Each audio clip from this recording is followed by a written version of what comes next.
तुमने घर के अपने पिताजी से पैसा लाते हैं बनाने के लिए, तुमने राशन काटा तो पिताजी। देखिए, हमारी असहमति हो सकती किसी बात पर, हम बाद में इस बात को करेक्शन करा सकते हैं, लेकिन तो मैंने शब्द का प्रयोग नहीं किया जाना चाहिए और किसी भी असभ्य भाषा का प्रयोग नहीं होना चाहिए।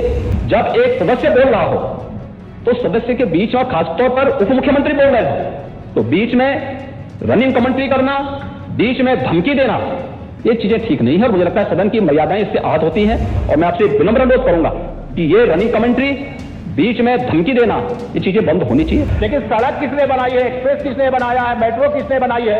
जैसे लगता है आपने सैफई की जमीन बेच करके ये सब बनवा दिया है। तुमने घर के अपने पिताजी से पैसा लाते हैं बनाने के लिए, तुमने राशन काटा तो पिताजी। माननीय अध्यक्ष जी, नेता सदन खड़े हैं, माननीय आप अनुमति दे चुके हैं, उसके बाद ये शोर शराबा ठीक नहीं है, ये उचित बात नहीं। अध्यक्ष जी, 1 घंटे से अधिक पूरा सदन मान्य नेता प्रतिपक्ष को सुनता रहा।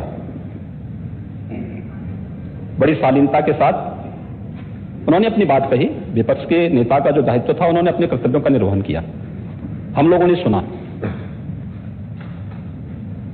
इस सदन में और सरकार के उप मुख्यमंत्री अपनी बात को रख रहे हैं, बीच में रनिंग कमेंट्री का मतलब क्या है? और दूसरा, एक सम्मानित नेता के खिलाफ असभ्य शब्दों का प्रयोग हो, तो शब्द का प्रयोग हो, तो ठीक नहीं है। और मैं बड़ी विनम्रता से कहूंगा नेता प्रतिपक्ष को कि आपको इतना उत्तेजित नहीं होना चाहिए। देखिए, सफाई की बात नहीं कर रहा हूं मैं, सवाल सफाई का नहीं है। देखिए, हम लोग भी जो विकास कार्य करा रहे हैं, या आपकी सरकार के समय जो विकास कार्य हुए होंगे, ये हमारी ड्यूटी थी। सरकार होती है और हर सरकार को अपनी उपलब्धि को कहने का अधिकार है। माननीय उप मुख्यमंत्री जी ने बिल्कुल सही कहा कि विकास, आपने कहा, आप विकास की जब चर्चा हुई तो उन्होंने जो बातें कही बिल्कुल ठीक ढंग से की थी। आपके यहां के दूसरे नेता या जब माननीय उप मुख्यमंत्री का यहां पर भाषण संपन्न होता, उसके बाद अपनी बात आप लोग कह सकते थे। लेकिन देखिए, मैं कल भी देख रहा था, कल माननीय वित्त मंत्री जब यहां पे जवाब देने के लिए खड़े हुए,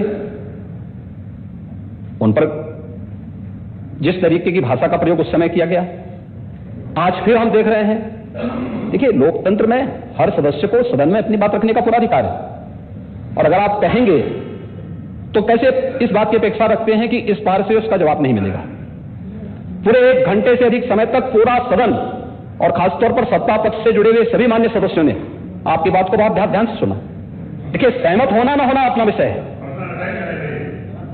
नहीं सवाल दूसरा नहीं। देखिए, सवाल, देखिए, सफाई भी इसी प्रदेश का हिस्सा। अध्यक्ष महोदय, सवाल ये नहीं है, मैं सुनने को तैयार हूं। अच्छा, बोल रहे हैं, सफाई भी इसी प्रदेश का हिस्सा है। नहीं, सफाई, देखिए, भाषा आप उसको बाद में बोल सकते हैं। देखिए, हमारी सहमति असहमति हो सकती है, देखिए, हमारी असहमति हो सकती है किसी बात पर, हम बाद में इस बात को करेक्शन करा सकते हैं, लेकिन तो मैंने शब्द का प्रयोग नहीं किया जाना चाहिए और किसी भी असभ्य भाषा का प्रयोग नहीं होना चाहिए। और मैं माननीय अध्यक्ष जी से अनुरोध करूंगा कि अगर इस प्रकार की शब्दावली प्रोसीडिंग का हिस्सा बनी है तो कृपया उसको हटवा दें, क्योंकि ये गलत परंपरा होगी और मैसेज का देश के अंदर खराब जाएगा। हमें हमेशा इस बात को ध्यान में रखना होगा, सदन की मर्यादा का ध्यान हर हाल में बनाए रखना होगा। दूसरा, जब एक सदस्य बोल रहा हो तो सदस्य के बीच, और खासतौर पर उप मुख्यमंत्री बोल रहे हो तो बीच में रनिंग कमेंट्री करना, बीच में धमकी देना, ये चीजें ठीक नहीं है और मुझे लगता है सदन की मर्यादाएं इससे आहत होती हैं। कोई भी इसको नहीं स्वीकार करेगा और मैं विनम्रता से कहूंगा माननीय नेता प्रतिपक्ष को, उनका सम्मान है, वे सबसे बड़े विपक्षी दल के नेता हैं और मुझे लगता है कि इस मर्यादा की अपेक्षा केवल सत्ता पक्ष से ही न करें, विपक्ष भी उस मर्यादा का पालन करेगा तो दोनों का सम्मान बना रहेगा और ये सम्मान दोनों का बना रहे। देखिए, सहमति और सहमति लोकतंत्र की ताकत है, या आवश्यक नहीं, हम ये नहीं कहते हमारी बात से सहमत हूं, या मैं ये भी नहीं कह सकता कि मैं आपकी बात से सहमत हूं। जब मेरी बारी आएगी, मैंने तो पूरे 1 घंटे तक आपकी बात को सुना, मेरी बारी जब मेरे दल की ओर से मेरी बारी लगाई जाएगी, मैं उस दिन अपनी बात को यहां पे रखूंगा। मैंने आपके पूरे भाषण को इसलिए सुना ही नहीं, प्रोसीडिंग मंगाऊंगा, फिर देखूंगा, उसका पूरा जवाब भी दूंगा यहां सदन पे, और मैं उम्मीद करूंगा कि सभी विपक्षी नेतागण उस दिन यहां पर हमारी बात को भी सुनेंगे। लेकिन एक सरकार के वरिष्ठतम नेता में से एक और उप मुख्यमंत्री जो लगातार दूसरी बार उप मुख्यमंत्री हो रहे हैं, उनके द्वारा अपनी बात को रखा जा रहा हो, मुझे लगता है शालीनता से हमें सुनना चाहिए। अगर हमें लगता है गलत हो रहा, देखिए बहुत सारी चीजें अगर हम भी इस बात को कहते, बहुत सारी चीजें नेता प्रतिपक्ष भी ऐसी थी जो आपत्तिजनक हो सकती थी, हमने सुना नहीं, हमें जो स्वीकार करना हो वो स्वीकार करेंगे और उसका जवाब देंगे भी, लेकिन बीच में इस तरीके की उत्तेजना दिखाना उचित नहीं है। देखिए माहौल इससे खराब होता है और अनावश्यक रूप से बाहर मैसेज खराब जाता है।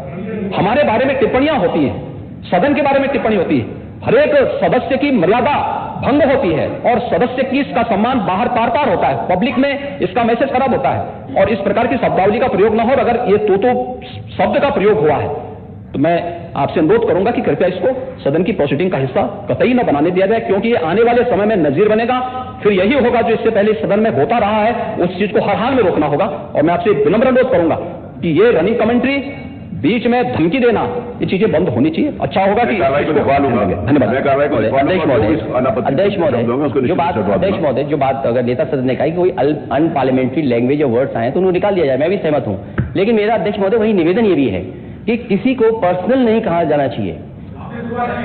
सैफई आपको बहुत ज्यादा सैफई की जमीन बेच करके हम और आप लोग को जनता में मौका देती है अपना बजट खर्च करने के लिए, आपको और हमें मौका देता है। मंत्री जी ने कहा ना कि कोई भी वो सरकारी पैसे से होता है। मेरा यही निवेदन है नेता संसद से, इस तरह की बात नहीं आ रही कि जमीन बेच करके कर दिया जाए।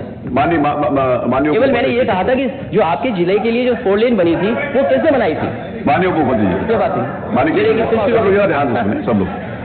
बीच में माननीय अध्यक्ष महोदय, बीच में जो भी अनुपस्थित मैंने कहा जो कुछ भी हो। अध्यक्ष महोदय, मैं बीच में जब मैंने अपना भाषण कर रहा था उसमें नेता प्रतिपक्ष खड़े होकर के क्या कहे शोर शराबे में बात सुन नहीं पाया, लेकिन जो मेरे कहने का एकमात्र तात्पर्य है कि उत्तर प्रदेश की जनता की सेवा के लिए जनता ने आपको नकार दिया और भारतीय जनता पार्टी को लगातार स्वीकार किया। आपको ये 5 साल सत्ता में नहीं रहे, आगे 5 साल के लिए फिर विदा हो चुके हैं। 2027 में चुनाव आएगा, मैं तो यह मानता हूं कि फिर कमल खिलेगा, फिर आपका अभी कोई भविष्य इस समय नहीं है। लेकिन सड़क किसने बनाई है, एक्सप्रेस किसने बनाया है, मेट्रो किसने बनाई है, जैसे लगता है आपने सैफई की जमीन बेच करके ये सब बनवा दिया है। तुमने घर के पिताजी से पैसा लाते हो बनाने के लिए, तुमने राशन मारा तो पिताजी